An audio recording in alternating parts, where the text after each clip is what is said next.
What I'm getting from this complaint is that the plaintiff was a frequent patron of a bar that you managed, correct? Yes. And you got to be sort of friendly. And then you got at least one DUI. I say at least one.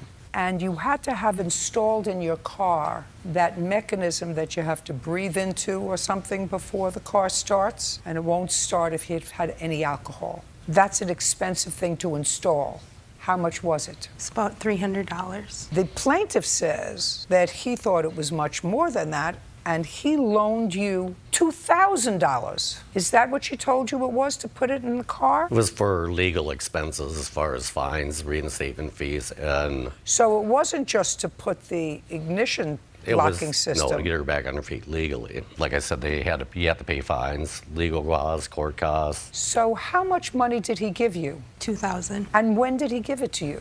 The end of March, March 27th. Of this year, so? Yes. And how were you supposed to pay him back? The agreement was he was going to take it out of my tips. He was a very, very generous tipper, and he was in 3 to 4 times a week. And who was keeping track of that? That was all on him. To keep track of how much he was supposed to tip you and take it off of the $2,000? Yes. Is that your agreement with her? No, ma'am. What was your agreement with her? Was to get back on her feet, which we figured 2 months should be enough time to get with her license situation and then start on a payment plan. It wasn't. So you didn't have a payment plan. She needed some time. It was a verbal agreement. A verbal agreement for what is what I'm trying to figure out. For the loan. No.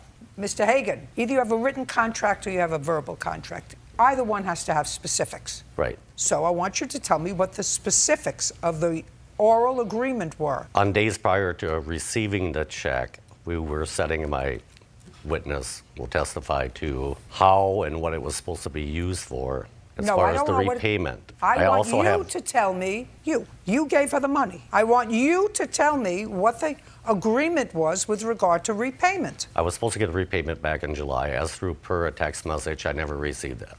Okay, so all the money was supposed to be paid back by July. Yes. And you say this was a loan, and it was supposed to be paid back in tips over a period of time, and he was supposed to keep track of it. Yes, ma'am. Okay, just a second. So let's say it was the end of March, so let's say in April. How many times did he come into the bar in April? I would say at least 15 times a month. Okay, now, prior to him giving you this money, what would be his average bar bill when he came in? His average bar bill would be about $26. Okay. And on a $26 bill, I want you to be very careful what you say to me. On a $26 bar bill, how much would he leave you in a tip?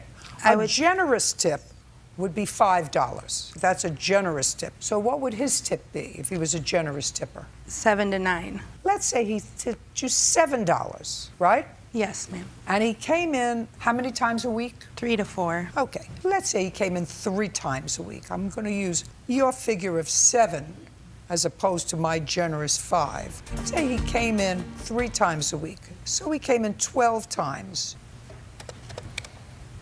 That would be $84 in April. Yes. Now, in May, how many times did he come in? Same amount. Another $84.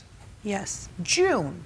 That is when I left my job. So you quit your job? Yes. Well, so far, at best, you've paid off $160 of this $2,000. How do you expect to pay back the rest? In the month of May, there were quite a few times he did try to tip me, and I said, no, this is part of the agreement, and he said I needed it more than he did. He was constantly trying to show his money off to all of us. I don't care. You're supposed to say thank you, not make excuses. So far, he says she was supposed to pay me back by July. I'm taking your scenario. Your scenario is I was supposed to pay him back in tips. It was a loan, and I was supposed to pay him back in tips, and then I stopped working. Doesn't that sound ridiculous to you? Yes. Of course. Judgment for the plaintiff in the amount of $2,000. We're done.